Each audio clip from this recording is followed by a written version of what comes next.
Hello and welcome. Good afternoon. You're with the Times of India, and I'm Ashutosh Sinha.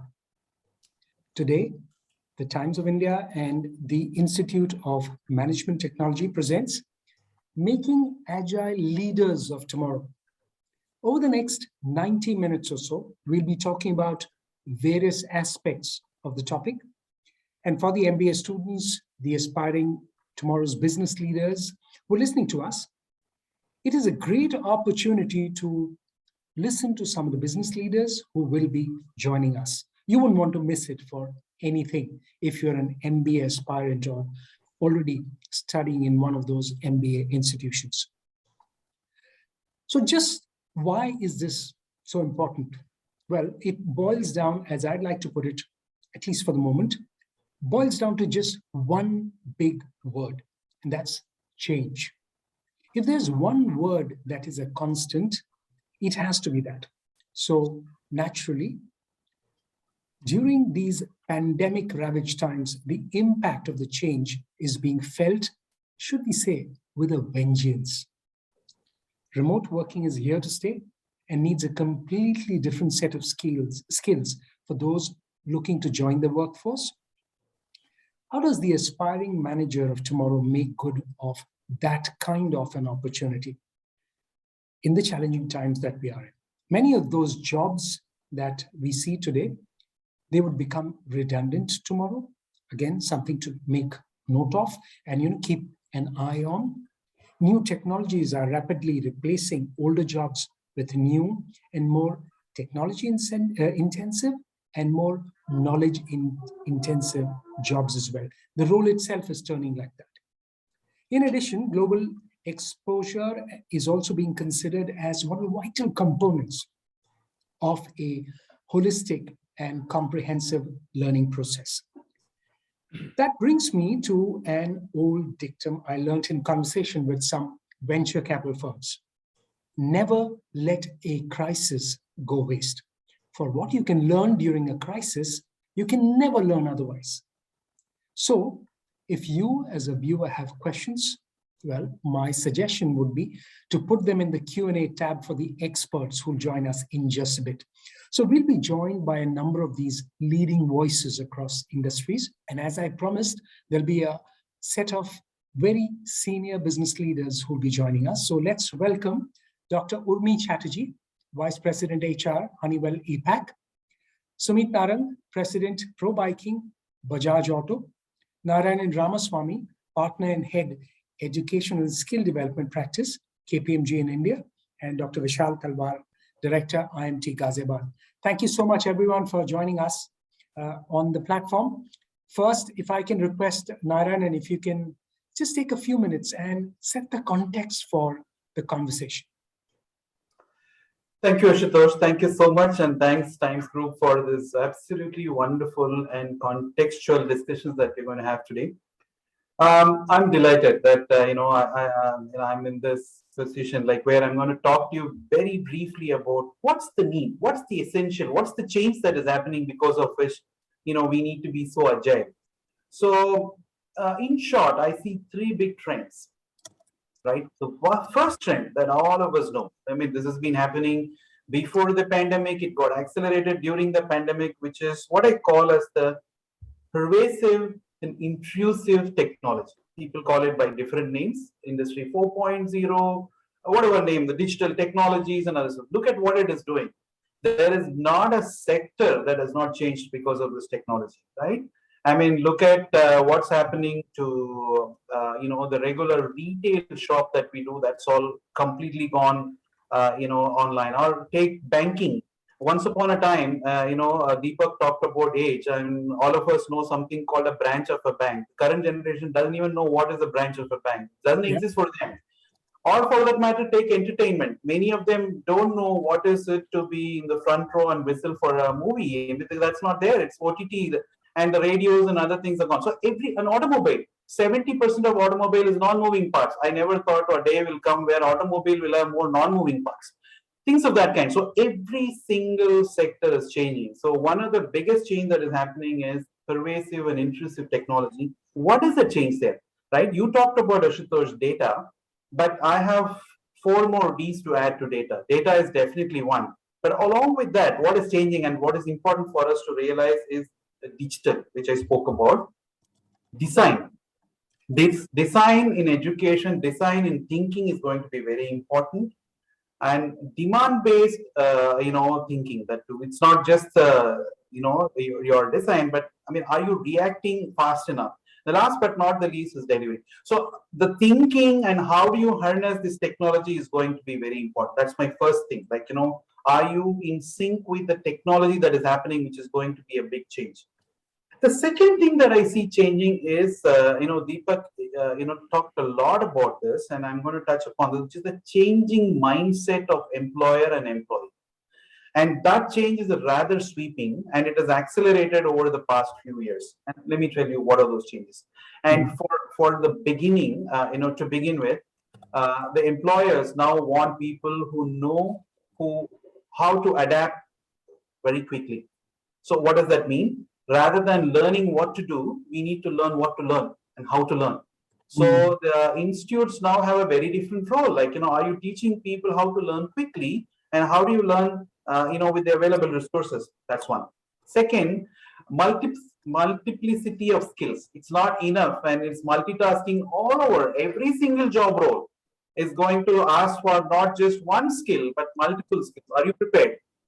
Third, which is increasingly coming out, and Deepak talked about culture, is the emotional quotient.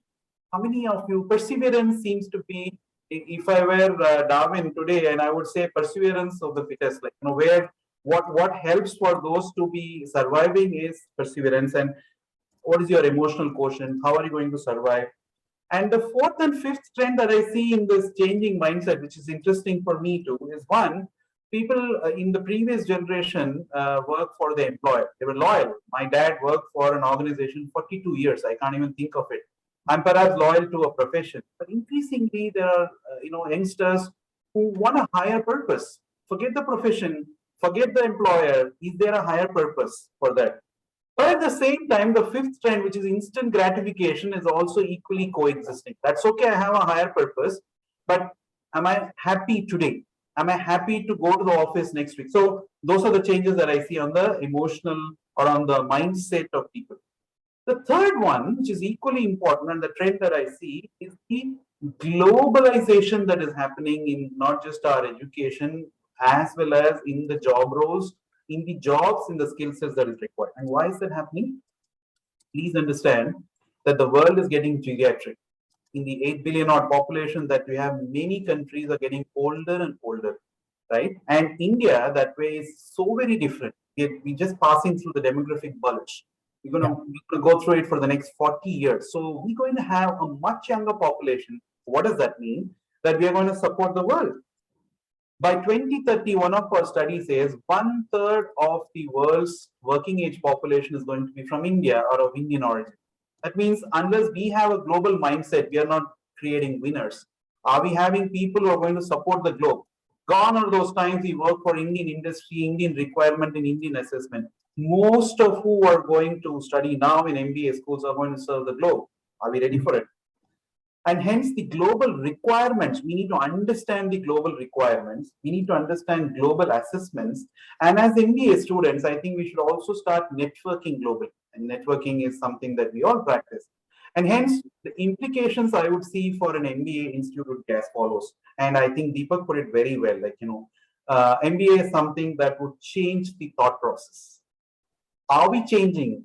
Because the change in thought process will come only when we change as an institution to adapt to the new order. So I would think with these as the trends and compulsions that are there, as an MBA institute, are we geared up to prepare leaders of tomorrow? Are we geared to prepare leaders who are going to be agile and adapt and be successful in the world that's waiting for us? Okay. So you end with that point about being agile, and that's what I'd like to first maybe take it to Sumeet and talk about the agility part, because of that emphasis on that word of agility, and because of what we spoke about, the need to learn and what to learn, even how to learn.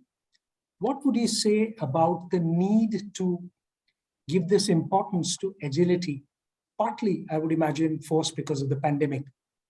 Sumeet. Yeah, thanks, Ashu.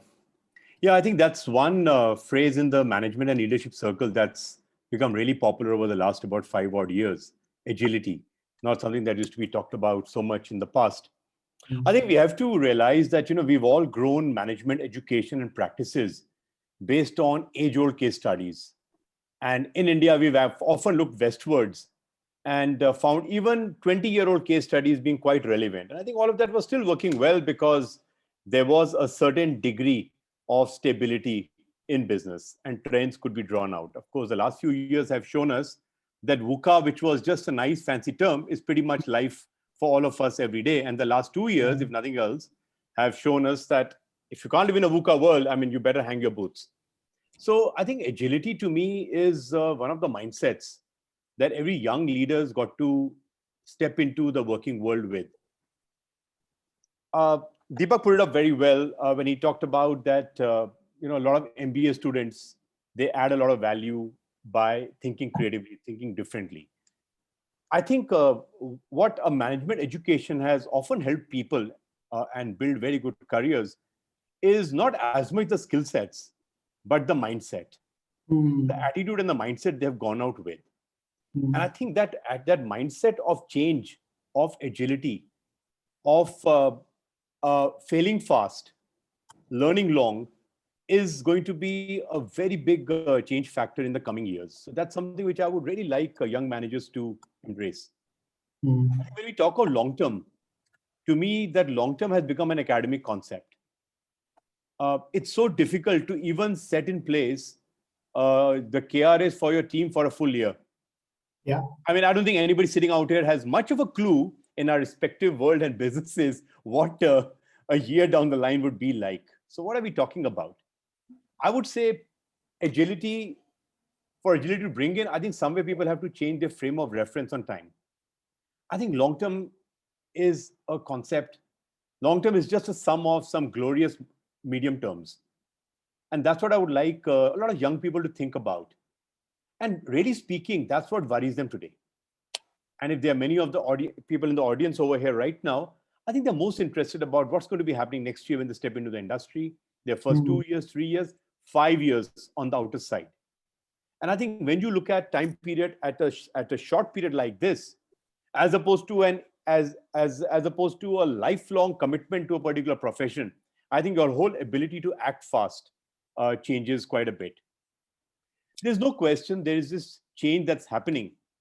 It might be a change for most of us. But then, like what I was reading somewhere, 50% of the global workforce is the Gen Y. Now, when young people are stepping into the working world, I wonder who's going to be feeling more at home, them or people who have been in the working class for a long time. So I think while what one talks about as the new normal, the changing world, I think this is something where the young people have an advantage. They can really ride the wave. They're stepping into a time where this change is a part of life. They don't have a past comparison period to go by. I think all of this, to my mind, would really help them become way more agile managers. Okay, that's one part of the agility part, and something that I'd like to come to Dr. Urmi and Dr. Vishal on this. First, Urmi, this is something that bothers. Women are dropping out of the workforce, and that data tells you that. As much as I get trouble with that kind of a data, seeing that kind of a data for the, for sheer, for a whole variety of factors, does the present situation give the women an option to reskill themselves to prepare for the tomorrow better, the women who will come into the workforce in the days ahead? Yes, Ashu. I think, most organizations, when they are looking at flexibility today, they are keeping all kinds of workforce in mind. And believe me, maybe 20 years back, the generation Y or the Z was not the ones we were thinking would need that balance and flexibility. We were thinking that more women would need it. But today, the priorities of the generation Z is also very different. So they are the ones also who are asking equal flexibility, and it's just not that, only women are the ones who are asking for it. However, given the, the circumstances, and like you said, data kind of pushes it, the organizations have also gone forward and done a lot of things. I mean, there's a lot more that we need to do. But I'll just give an example from in Honeywell. A couple of years back, we launched a program called Reconnect. So what we felt was that this whole period of, when a woman goes out of work and maybe goes for maternity period and comes back, they're completely disconnected from the whole organization. So when they come back, not only are the skill is one part of it, that do we need to upskill them, reskill them? The other part of it is they also suddenly, things have changed. Today's organizations in 2 years, the whole structure changes. You may have acquired another organization into the same business. So how do we really make them feel comfortable in this whole period that they were out maybe for 8-9 months? And so we started a buddy system where the buddy kind of connects, to the employee overall throughout this period.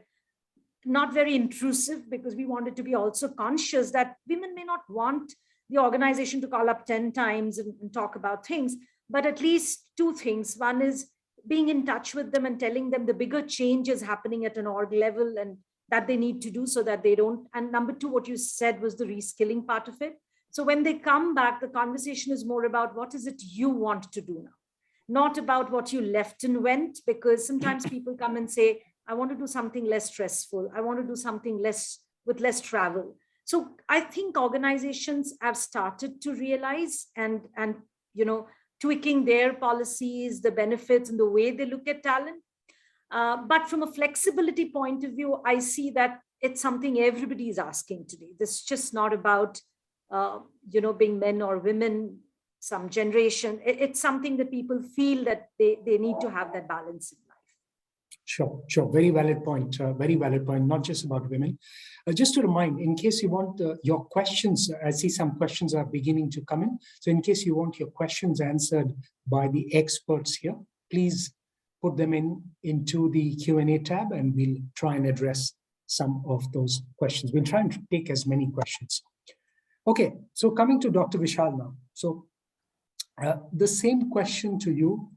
From a management institution perspective, how do we prepare? And again, to widen that question, as Urmi mentioned, not just for the men, or not just for the women, but also for the men. How do we go about ensuring that they are ready for tomorrow, more tuned to the needs of tomorrow?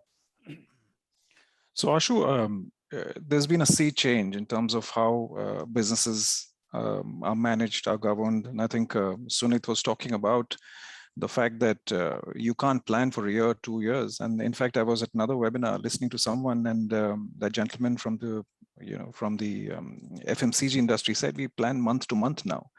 So that actually tells you that there's a lot of things that business schools also have to kind of unlearn, relearn in what they are inculcating within the students, the participants. And quite frankly, coming back to the earlier point about, the MBA program and why it's useful, a management program actually is a combination of domain-specific knowledge as well as a lot of holistic skills. So if I look at the kind of skills that are currently required, certain amount of meta skills, as they call it, feeling, seeing, dreaming, making, learning, all these are things that you actually require to be able to make a success of yourself as far as a career is concerned.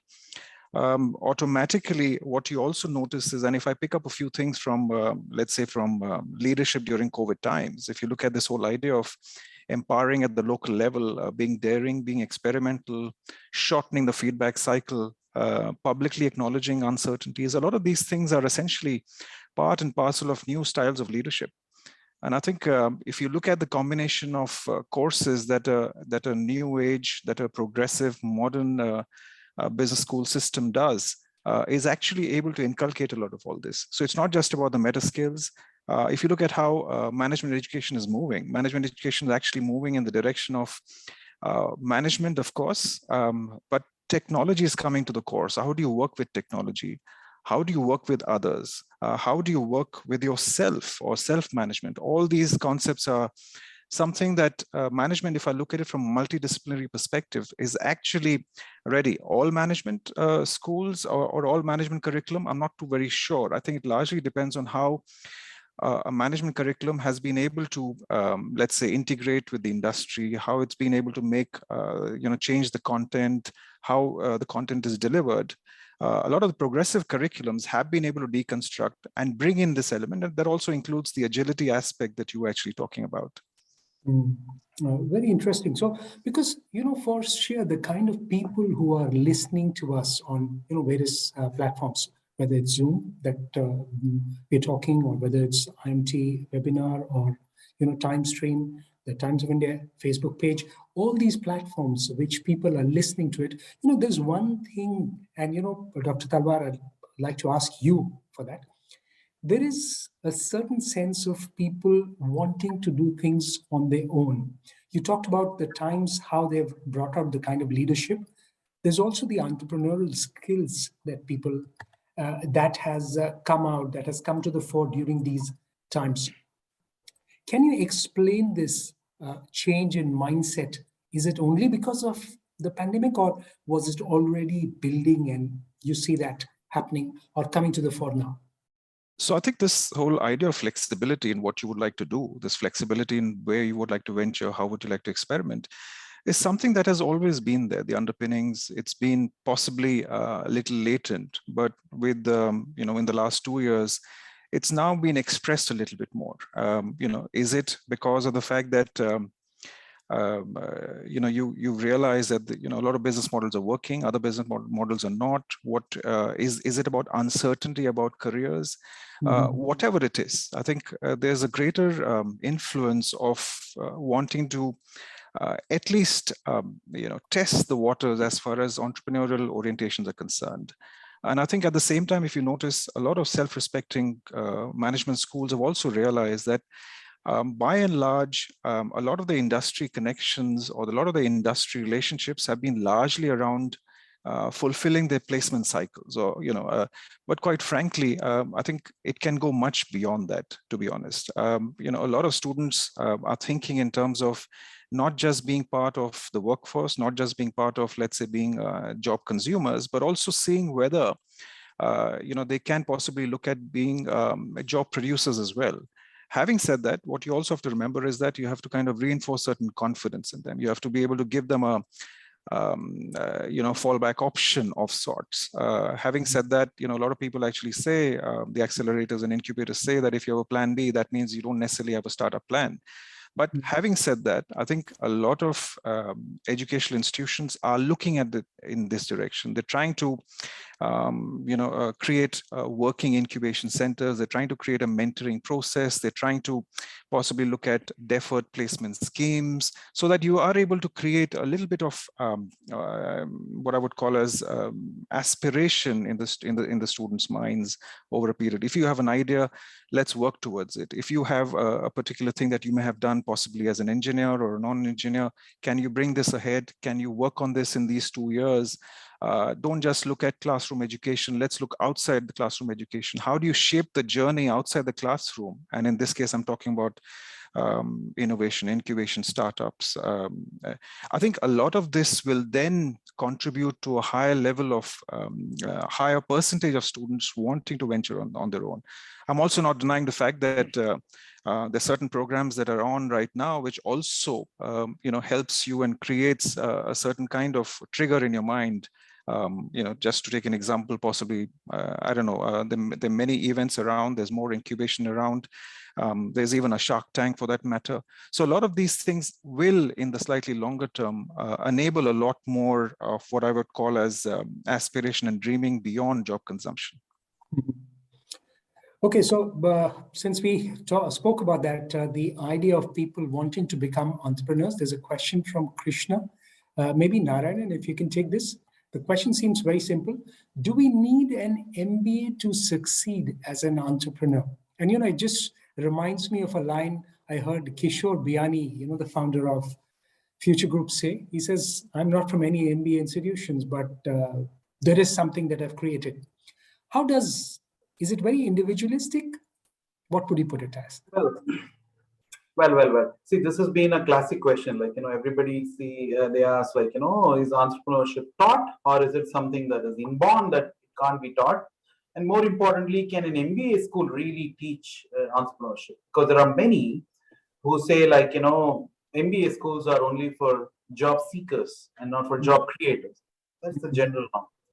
Let me put it this way. MBA institutes have changed significantly since the time they were set up in US as an institution for, applying for jobs and creating whatever and all those things. So the needle has moved a lot in terms of what does it mean management education, and there are many who right from day one in a management institute start thinking of what should I do when I set up my own venture, right? Like, is it the financing aspect of it? Is it managing people? Is it managing technology? Is it just networking with people and a whole bunch of stuff? So to answer your question, do you need an MBA or not to be an entrepreneur? Perhaps you don't need it, but you learn it the long and hard way.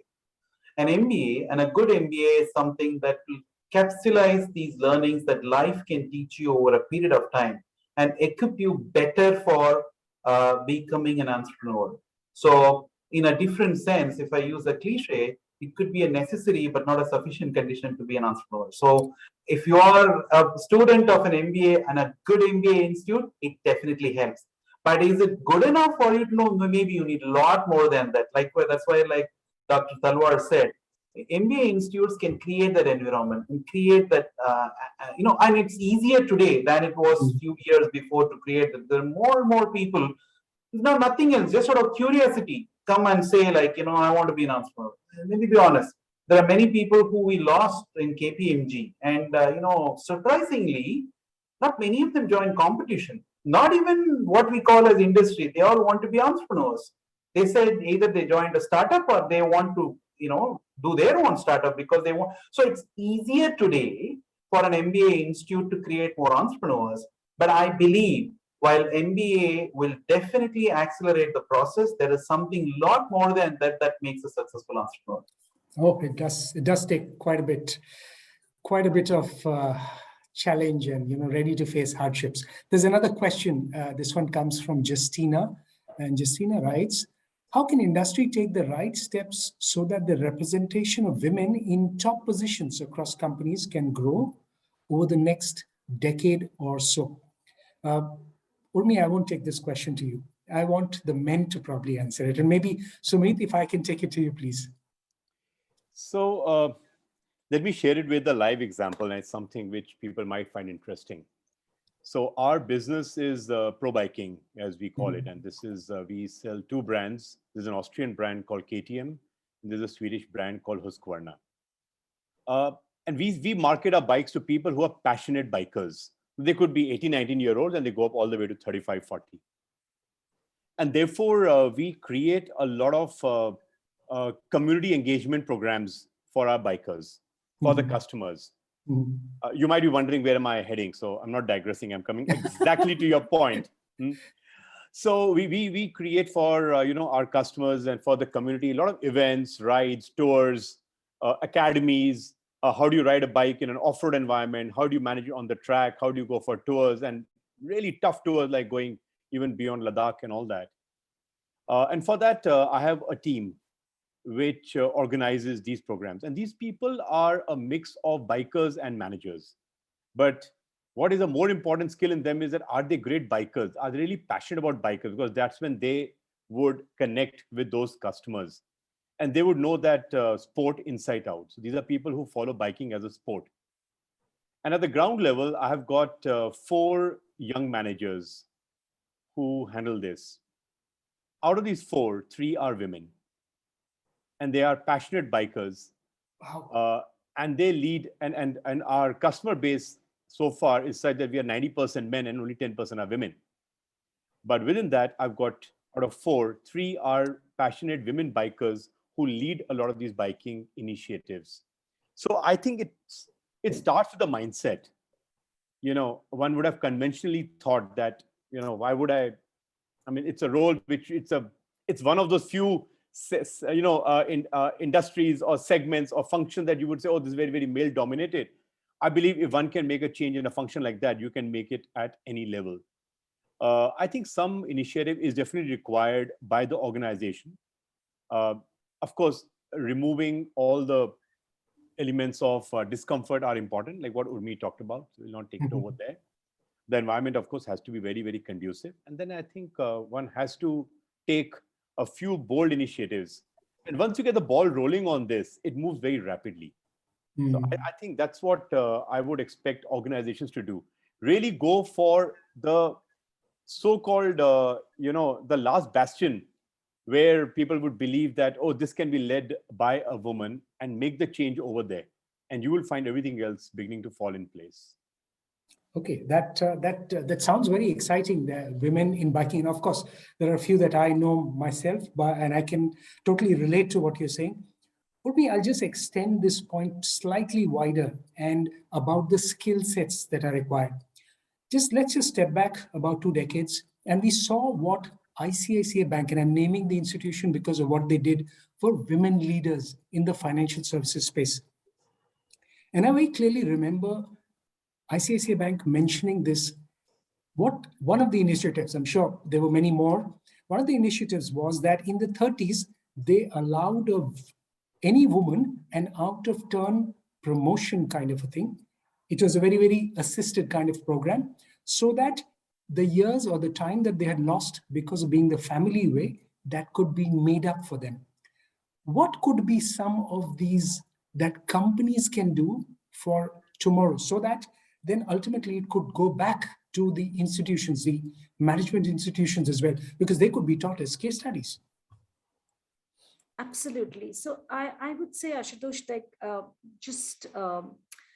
starting where it ended is, the organizations are taking a lot of steps, right? So, and most organizations in today's world are looking at the women leaders of future, just to go back to the previous question, because having that diverse mindset at a senior leadership level is helping organizations really grow faster than otherwise. So that's a proven thing, and data is talking about it, right?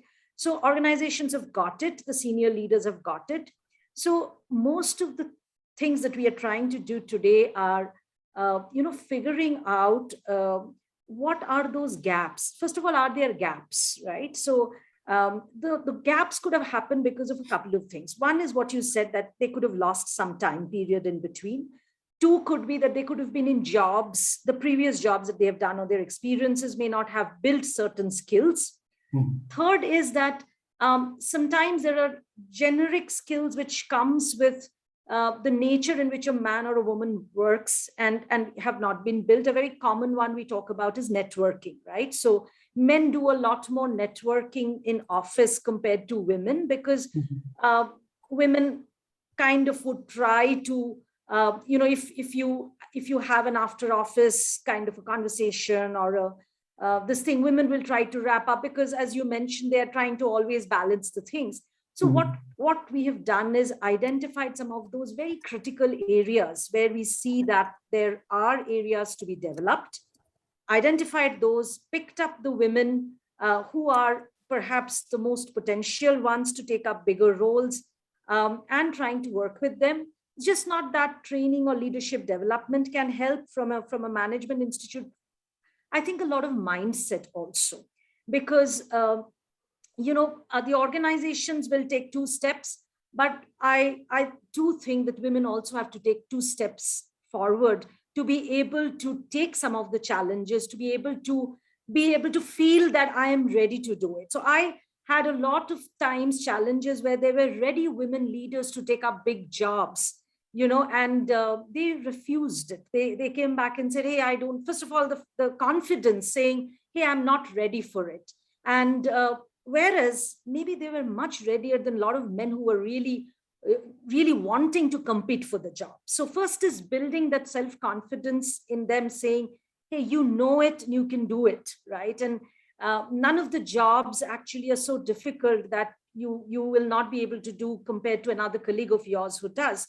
So I think instilling the self-confidence, the self-worth, and making them start to be ambitious enough to do some of these roles or jobs. Because if they take 2 steps backwards and say, hey, I don't think I'm ready for it, then it becomes a challenge for organizations, because we really want them to come forward. So that's maybe an area of building some of the leadership, executive presence, the leadership part of it, the confidence building, the networking abilities. A lot of us don't connect to the industry as much as a lot of our peer male colleagues.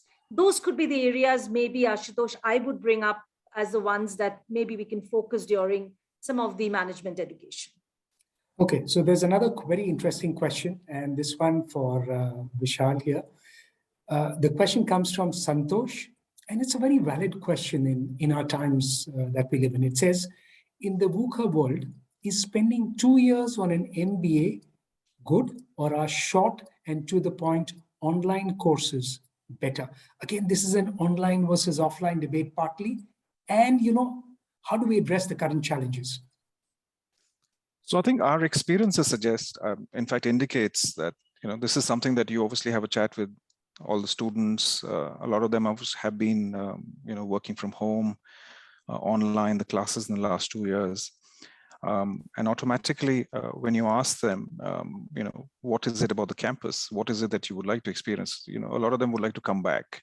And one of the big things that you look at in the context of management education or creating leaders of the future or business leaders of the future is not just about sitting in front of a laptop. I think it's about peer learning. It's about groups. It's about working together. It's about a lot of motivation. It's about presence. It's about working long hours and actually feeling okay about it, right? To give you an example, when you're in a campus and you're doing long projects and you got short, very stringent deadlines, students possibly working till 2 or 3 in the morning and actually enjoying the experience. Right now, you're working at home, or you possibly are working on the same project at home, and you look at this as a bit of a drudgery of sorts, or looking at it as a little bit of a painstaking process. So automatically, what I'm trying to highlight here is that a good management education, which is contributing to creating business leaders, it's about immersion. It's about the immersive experience. So I'm not saying that obviously there are aspects that need to be looked at. If you look at offline management education as well, the fact is that progressive offline management education will also have to incorporate blended approaches to learning, making learning a little bit more 24/7 orientated, not necessarily sticking to the sage on the stage format.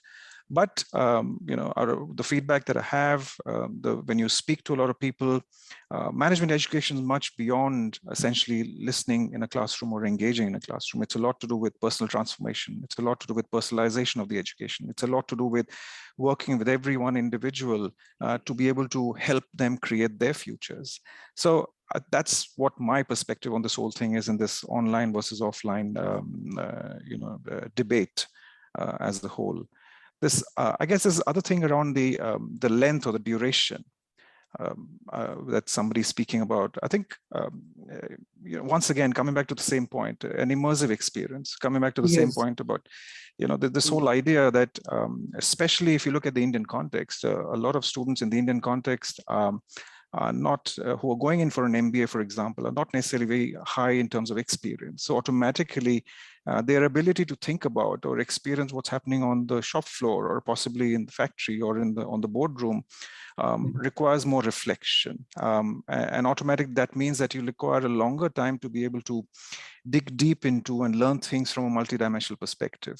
Of course, if you look at executive programs wherein you have participants who possibly have 8, 10, 12 years of experience taking up shorter full-time executive education, which we also have, for them possibly a 12-month or a 15-month would still be something that they can do with, or something that they can then help use for their own transformation. But I think there are pros and cons to both, to be honest. Sure. Okay, let's go to Narayanan next. So the skills of tomorrow, that becomes very important, and how obviously the MBA institution prepares for it. Narayanan, you mentioned about the 4 or 5 various Ds that you mentioned. So how should the average student look to prepare for tomorrow? You mentioned those, you highlighted those points, but to get that, there's also a little bit of a challenge. Getting some of that in smaller cities may be a challenge. So how does one go about that, online as well as offline? Well, that's a good question, and the answers are being thought about, and there are certain. I wouldn't call it formulas. There are certain things that are emerging in certain B schools that are happening, and here is our experience, my experience, and I'm going to share that. One, I think the curriculum should undergo a change.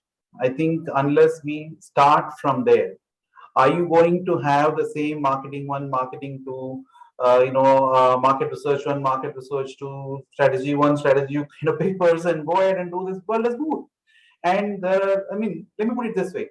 There is more content available for the student to learn outside the classroom than it ever was.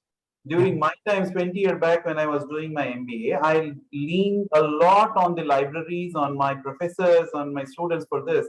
Now it's available. So how much can you segregate the portion that you need to know, which is the knowledge part of it, which to me largely can be attained through your online and other areas.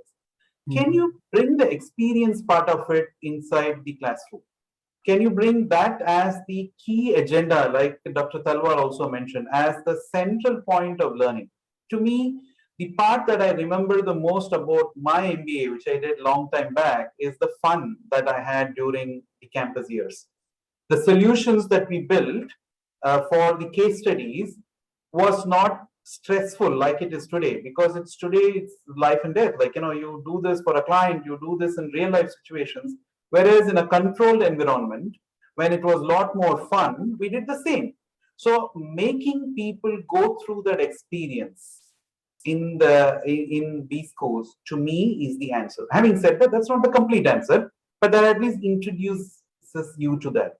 Simulations help a lot. And I would think we need to take a lot of leverage from technologies. Today, I'll go beyond what I said, the AR, VR technologies, the augmented reality, virtual reality technologies gives you a lot more space that, small city, big city, doesn't matter.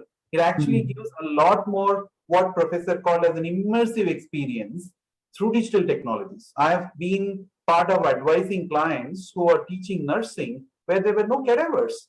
It was digital, dummies from which they got to the minutest part of arteries that goes through the heart and things like that. So today, digital technologies can mimic, can augment that experience part of it that was not there for us before. I mean, that's a different context, not an MBA context. I'm just saying similar such simulations can be made in MBA schools as well. So my answer to this is start rethinking management education right from the curriculum, right from pedagogy.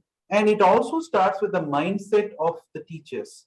Are they the ones who are going to be, getting into the immersive part of it? Or are they going to be the traditional teachers who are going to say, I know it, you don't know it, so I'm going to tell you what you should learn? Or they're going to say, look, the world is changing, and this is what you should have learned by now. Come, let's do some things together, and I'll tell you a glimpse of how things are in the external world. Most important, are you giving them the confidence that they've been through it? So I see many people who we recruit largely from MBA schools, like in KPMG. One of the things that I see, there are a bunch of people who are very confident. They've perhaps never been through that situation, right? I mean, when you give them, they're so confident because maybe the institution from which they are coming has given them a glimpse of how that happens. It could be through lectures, it could be through projects, it could be through interactions with people, internships and other things. But the key word is, are you giving them the experience? Are you giving them the confidence? Okay. So Sumeet, when you look to hire, let's say a few years, you spoke about the women and the 3 or 4 women in the Probiking part of the business. When you're looking to hire some for, let's say, looking at leadership roles a few years down the line, how will you post-pandemic, has the thought process changed? How are you looking at it differently today compared to what it was yesterday? So for one, traditionally what you would look for as a mind that thinks strategically, a display of creativity, of course, a lot of it you take as hygiene. You expect that in people. But I would say the need for that has gone down a little bit in my pecking order. I would have revised my pecking order over the last about 2-3 years by looking at common traits amongst young managers who have done well on the business. So, and I would say there are 3 traits which I have seen often get repeated amongst young managers who have done well. And I look for indications of that. The first one is being a very fast learner. The fact that we are living in a period of change, you will always find ambiguity. While you might be working on a project, the reality is your manager or the leadership would be knowing as little about that whole project as you might. So there's nobody who can handhold, you anyways along the way. But right now the changes are being built on an extremely short, period in the background. So you need to be a quick learner, and I've seen some of the guys do that really well. New projects, new tasks keep coming on. These are the guys who are very good at jumping into researches, and within about a couple of days, 3 days, they pick up the right kind of courses. I've seen guys who jump into Coursera's and all. And I had a case where a guy had to work on something in the area of retail experience, which he had never worked on. And after about a week, he came and he talked, and he had met a few of the companies who were, doing work over there. He had done some online research. He had even taken a Coursera course on what is retail experience all about. And the guy could speak with a lot of authority. So I look for somebody who's a fast learner. Second, I look for result orientedness even more than before. Now, result orientedness has always been big on the industry side. But in a situation where you're working a lot by remote, I don't have a visibility on the process that a person is applying. I don't have, whatever we might try, the human connect is obviously a bit, diminished. So in that kind of a case, when you have less face time with your manager, what really matters is the end output that you are delivering. And I think even after the pandemic is over and gone, we are moving to an environment of flexible working. That's kind of here to stay, just a matter of time. So I think your end results become very, very important. As people work on projects, very often the brief changes, very often the environment changes, very often the project doesn't do well. But people who have attained quick success and quick results, even within a project that might have failed, have made a mark. And you know that, oh, this guy's done his stuff well. He knows it. I would definitely plug him into a next bigger, more strategic project. So I think result orientedness to me is a second very important attribute that I would look for. The third would be in this whole era of technology, remote working, artificial intelligence, data, etc. I still find that the human connect, ability to empathize, ability to engage with other people becomes a very, very critical attribute. Especially if as a young leader, you're going to become like a change agent in a process that's undergoing some kind of a metamorphosis. You have a task at hand at trying to move the old horses. How you engage with people over there. I've seen people get a disproportionate amount of success on very good ideas just because they have worked very well with people. So I would look for traits in a discussion with somebody.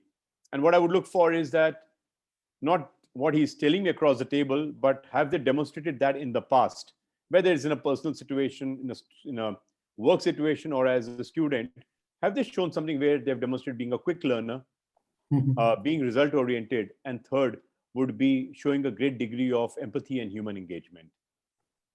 Okay, so Urmi, when that is the kind a manager is looking, top management is looking at, how does the HR ensure that this can be institutionalized?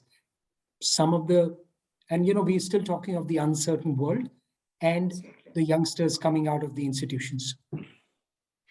Yeah, so I think, one of the other things I will add to what Sumeet just mentioned was also maybe the flexibility. He did touch on it.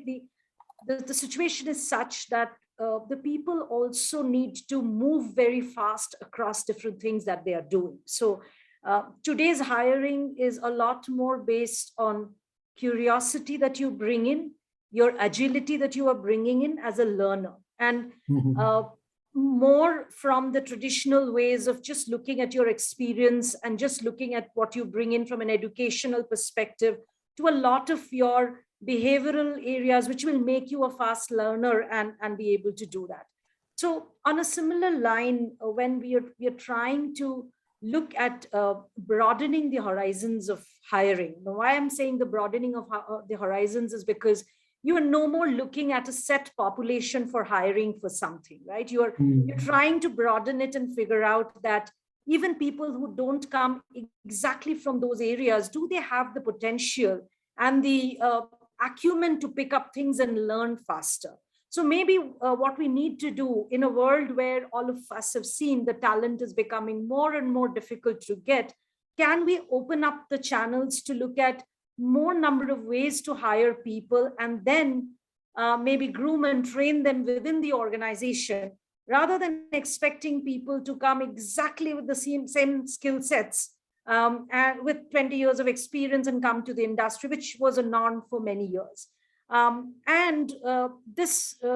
pandemic has also taught that the talent also today doesn't rest only in your metros, right? So you go beyond to a lot of local talent residing in many parts of the country, right? So as HR, I think number one, broadening the scope of looking at talent, which is from a skill set point of view, would we be very rigid, or can we look at more learnability and the potential to pick up things and fast learners who can pick up different things and different technologies or different functions? Number two, from just the scope of hiring, it's the locational part of it. Are you constrained only to the top few cities in India, or are you ready as an organization to go down and look at a lot of other tier 2, tier 3 and get of local talent from there who are today ready to do the job, right? So that's another enablement in terms of the people that we can reach out to, right? And the third is the way we start assessing people when we want to bring them in the organization, right? So move away from traditional just interviews on the core areas, make it a lot more case study based. We introduced a couple of years back a lot of case study based hiring in specific areas where we felt that just interviewing is not giving us the best.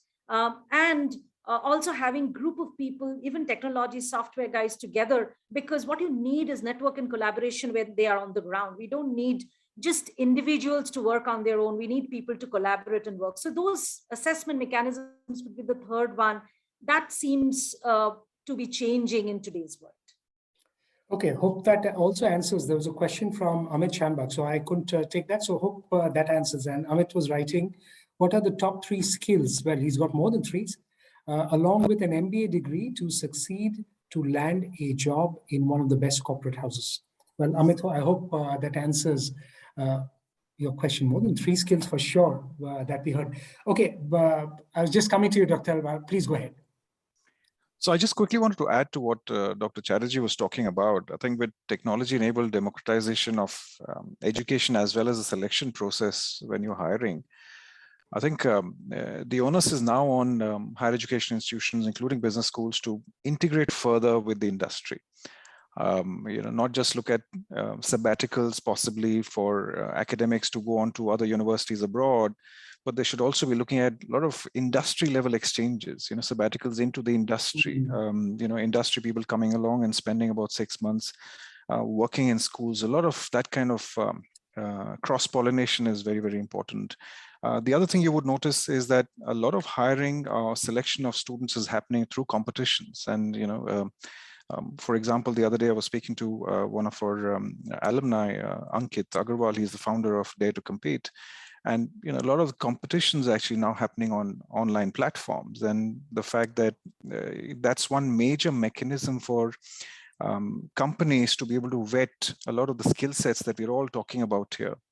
So I think at the same time, problem solving. So I think you'll have to be able to create centers within institutions, within business schools, in this case, for example, wherein you have a lot of relevant industry problems that are being solved by the students, by the faculty helping them. working on relevant issues, whether that be small scale, whether that be medium-sized enterprises, whether that be NGOs, it doesn't really matter. I think a lot of this is actually contributing to a lot of what I would call as improvements as far as employability is concerned at a later stage, irrespective of whether you want to be entrepreneurs or whether you would like to move on to a corporate career. So a lot of change, and the onus is not just on the industry, the onus is on us as business schools as well to work together in this particular direction. That's what I just quickly wanted to add. Okay, sure. That's a very valid point, because that's what I also wanted to come to and ask Narayanan about. How do we improve, when I say, I mean India, the institutions as well as the industry, because this is something that has been talked about for a while, but still not up there for India's institutions as well as companies. So you're talking about the specific skill sets that is required. So the syncretization, if I may say so, the industry and academia connect.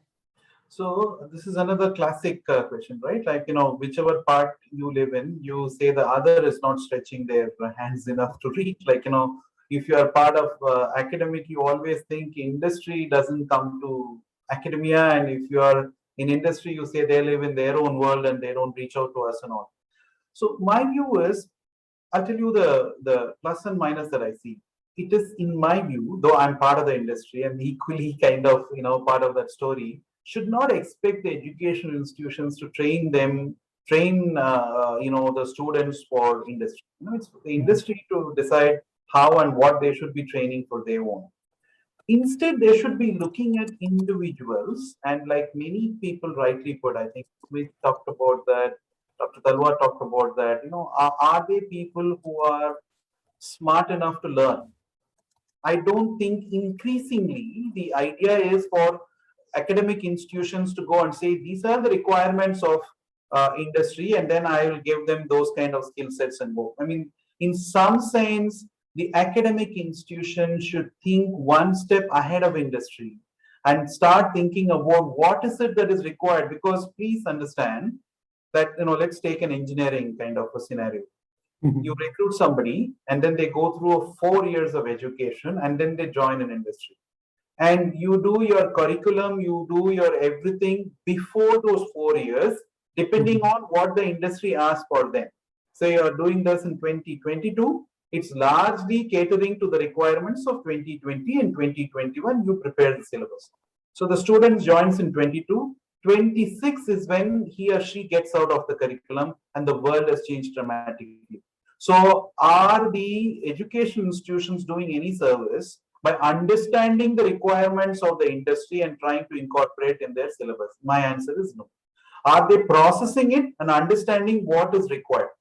On the other hand, industry also should not be short-sighted, and if they can include academia in their learning and development process.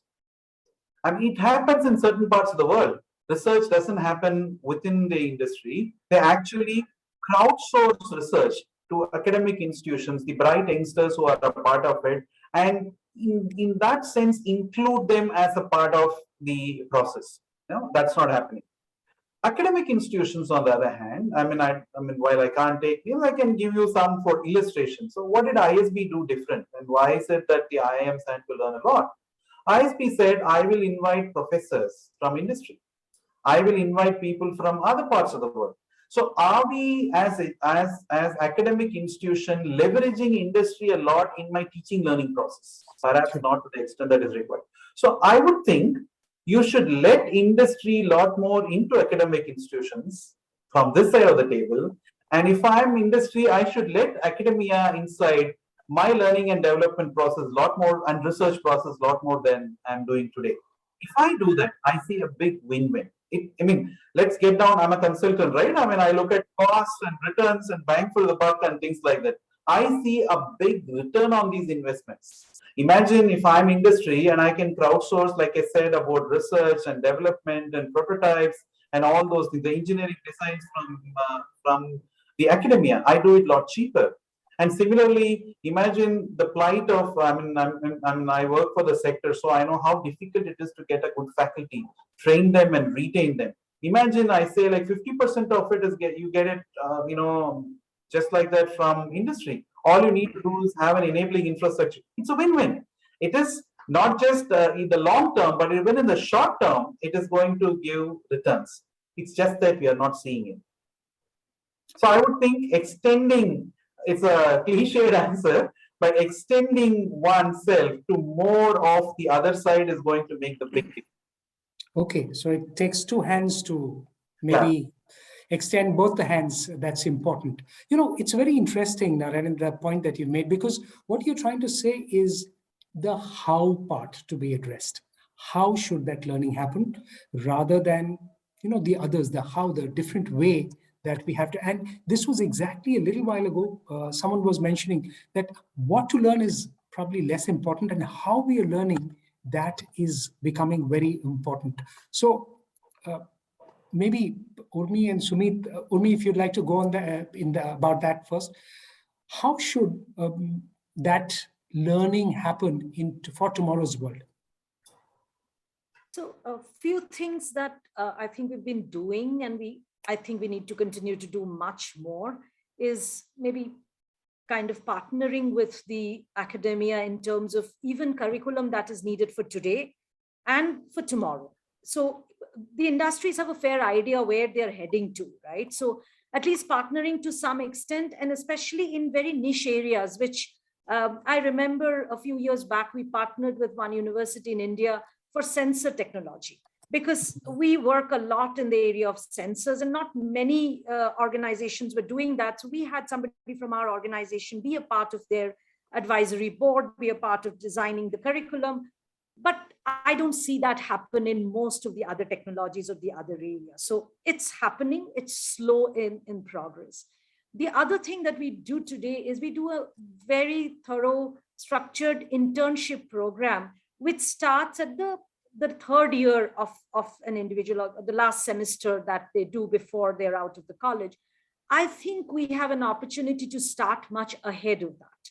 So if educational institutions are more open, and we do have in certain European countries, we see that from the first year, actually those people are ready to come and spend 2 days in a week in our organization or other organizations to just understand what is happening, be a part of the teams, project teams, work, etc. So if our curriculum start building that, into the modules, where you started with engineering as an example, a great example, where if from the first or second year, once the basic curriculum is done, if the industry gets an opportunity to start taking interns for shorter periods of time also, I think it just starts building the way we work in an organization, the challenges that we see. So I would say these would be the two top ones that we can do in the future to be able to be more proactive in this approach. Sumeet, the how part, how would you address that? And it's quite a wide question, I know, but if we can make it simple, you are the expert, so you can make it simple. So it's I've always believed that every time the how is getting a little too confusing, or there's so many ways to go and you don't know how to get started, it's always best to narrow the focus. And that certainly gives you a direction. Now, what we all seem to be talking about, and I couldn't agree, I couldn't agree more with this, is that the industry and academia partnership is going to be a very critical ingredient moving forward for management education to continue to remain relevant. Obviously, I think like Narayanan said, that partnership is, it's somehow not happened for whatever reasons, and both the sides could have enough to talk about the other side. I think what I would encourage institutes to do would be to find a few industry partners and not go very wide. And even for that organization, if they're partnering with an institution, it's not a transactional partnership of either just an internship or opening up some industry projects for a short-term project for 3 months or a little consulting project, but agree on a couple of areas which are important for their organization and which also translate into good management learning for the industry. And let that be a year-long partnership, maybe a 3-year-long partnership. And whether it is projects, whether it's internships, whether it's consulting work, that's where it becomes a basis for industry and organization to partner. And I think once that backbone is created, a whole lot of work arenas would emerge for students to actually do stuff rather than just reading it through case studies. So I think maybe, just having a few partners, but going really deep into it rather than going wide, can provide the right kind of a learning backbone. Okay. Okay, there's another question coming on one of the, this is Yogesh on one of the streaming platforms. I referred to some of them. So one of those, this says, and this goes to Dr. Vishal, as we are in hybrid model these days, says Yogesh, I have experience in my peer group that soft skills at majority institutes, he says, are somewhat less important. I don't know what basis, but it seems like a generic question. Would you like to take this, Dr. Talwar? So I think when we were speaking earlier about what kind of skills are essentially important for budding business leaders of the future, I think it's a combination. Wherein I think increasingly you would notice social intelligence, your ability to empathize, your ability to look at a problem from multiple directions. Your ability to have good interpersonal capabilities, all these things are going to be rather important in a world wherein a lot of the mundane or the basic or the regular stuff can get automated, right? So why would you then exist? What differentiation would you be able to create? That means that, let's say, for example, if you're getting into, let's say specialization in finance, your ability to, match a balance sheet or create a profit loss statement will not necessarily be as important as your ability to then strategize and make decisions and convince people to move in a particular direction. So I think from my perspective, domain as well as, soft skills will be equally important. I think, and it's not a question of, 1 or 2 months towards the end, you try and improve your, softer skills. It's not that. I think it has to be a rigorous process right from the beginning. It's not just about a flash in the pan kind of an approach and hope that, things work well in a placement cycle. If you have areas that you need to work on, you have to do that from day one. And it's not just for the softer skills side, it is also your domain knowledge, because I think going forward, as the democratization of selection processes happen, as Dr. Chatterjee was talking about, a lot of companies possibly may be spoiled for choice. Then as well, you have to be able to differentiate from a technical know-how perspective, as well as other aspects of leading people. Very interesting point that you mentioned. One last question I had, Dr. Talwar, about, and Deepak Ori spoke about it, about the outlook that needs to be more global than before. How can institutions drive that mindset? Again, that needs to be pushed early. Yes, absolutely. I think the way things are going, you'll have virtual teams, you'll get together, you'll work on a project, you'll then get dissolved and you'll work on to another project with teams you might never physically meet, to be honest. And that also means that your cultural dexterity will be important. That means your ability to empathize not only in one particular context like in India, but also understand issues and how they're being framed in another part of the world will be important. And good schools are obviously having a lot of collaborations, relationships to be able to enable a lot of that to happen, whether that be exchange, like in our case, we have exchange, we have immersion with a lot of good schools all over, to be able to then create that kind of an environment. Absolutely, it's quite important going forward. Okay, thank you so much for taking out the time. And but since you made this point, Dr. Talwar, I have to mention this. And I tend to do that. Since you said it has to be the softer skills part, it has to be developed right from the early days. It's about being Sachin Tendulkar. If you want to be that, you have to start pretty early, and you have that passion to do that. So I guess it's a little bit about learning from the life of the Master Blaster, as he was called. Thank you so much, everyone, for being with us. It's been wonderful speaking and wonderful talking about it. Thank you indeed, everyone. And I must mention Deepak Ori as well, because he's no more here. Dr. Urmi Chatterjee, Sumeet Narang, Narayanan Ramaswamy, and Dr. Vishal Talwar. Pleasure being with you on this platform. Thank you to you and everyone here. Thank you. very much. you. Thank you, Thank everyone. you so Take care. Happy Thank birthday you. once again, Ashu. See you. Bye-bye. Bye. Thank you. Bye. Thank you.